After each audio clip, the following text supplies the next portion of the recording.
નમસ્કાર ખેડૂત મિત્રો, સ્વાગત છે તમારું ખેડૂત વિકાસ યુટ્યુબ ચેનલમાં। તો મિત્રો, આજના ગુજરાતના તમામ માર્કેટ યાર્ડના ડુંગળીના બજાર ભાવ અને આજે ભાવમાં વધારો થયો કે ઘટાડો તે તમામ માહિતી વિશે આ વિડીયોમાં જાણીશું।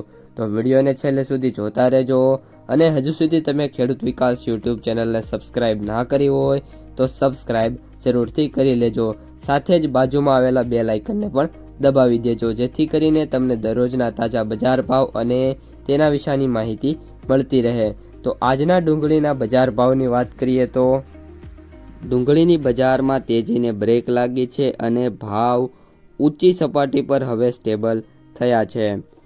બાંગ્લાદેશમાં રોજની 15,000 ટનની જે નિકાસની છૂટ હોવાથી અને નિકાસ કરી શકાય તેવા માલની આવક થોડી સારી હોવાથી બજારમાં હાલ પૂરતી તેજી છે એ અટકી છે। નાસિકમાં સારી ક્વોલિટીમાં ₹4,000 ઉપરના ભાવ પ્રતિ ક્વિન્ટલે કોટ થયા છે। જો બજાર હજી પણ વધારે વધી જાય તો નિકાસ વેપારને અસર પડે તેવી સંભાવના છે। આ સંજોગોમાં બજારો હવે વધુ વધતા અટકી શકે છે।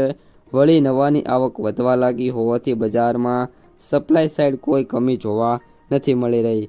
રાજકોટમાં 4,500 કટાની આવક સામે જે ભાવ છે ₹100થી લઈને ₹290 હતા, જ્યારે મહુવામાં લાલ ડુંગળીની 12,000 કટાની આવક સામે જે ભાવ છે એ ₹60થી લઈને ₹421, જ્યારે સફેદમાં વાત કરીએ તો કુલ 14,000 થેલાની આવક સામે જે ભાવ હતા એ ₹150થી લઈને ₹271 અને નિકાસબાર ક્વોલિટી જે સફેદ ડુંગળીમાં છે એમના ભાવની વાત કરીએ તો ₹271થી લઈને ₹902 સુધીના જોવા મળી રહ્યા છે।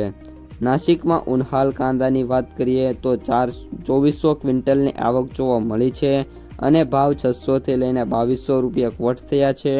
એવરેજ ભાવની વાત કરીએ તો ₹2,050 ક્વોટ થતા જોવા મળી રહ્યા છે। 2 દિવસમાં ભાવમાં ક્વિન્ટલે ₹300થી લઈને ₹400નો સુધારો આવ્યો છે।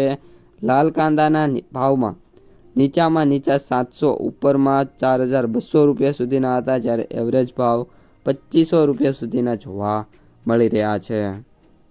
અને ખાસ મિત્રો, જે આગામી દિવસો અને અઠવાડિયા છે દરમિયાન ડુંગળીમાં હજી પણ મોટા ફેરફારો થઈ શકે છે। જે રીતની અત્યારે જે માહોલ ડુંગળીમાં બન્યો છે એ રીતે હજી પણ ભાવમાં સુધારો થશે અને આગામી જે થોડાક દિવસો છે એની અંદર બજાર સ્ટેબલ રહે, ત્યારબાદ ભાવમાં એકાએક સુધારો જોવા મળી શકે છે। અને જે સમગ્ર માહિતી છે એ આપણે આગળ આપી દીધેલી છે। તો મિત્રો, આ હતા આજના સમગ્ર ડુંગળી બજારના સમાચાર। જો વિડીયો પસંદ આવ્યો હોય તો વિડીયોને લાઇક કરી દેજો, તમારા જે મિત્રો અને સગા સંબંધીઓ છે એમને સુધી આ વિડીયોને શેર કરી દેજો અને જે પણ મિત્રો આપણી યુટ્યુબ ચેનલમાં નવા છે એ ચેનલને જરૂરથી સબસ્ક્રાઈબ કરી લેજો।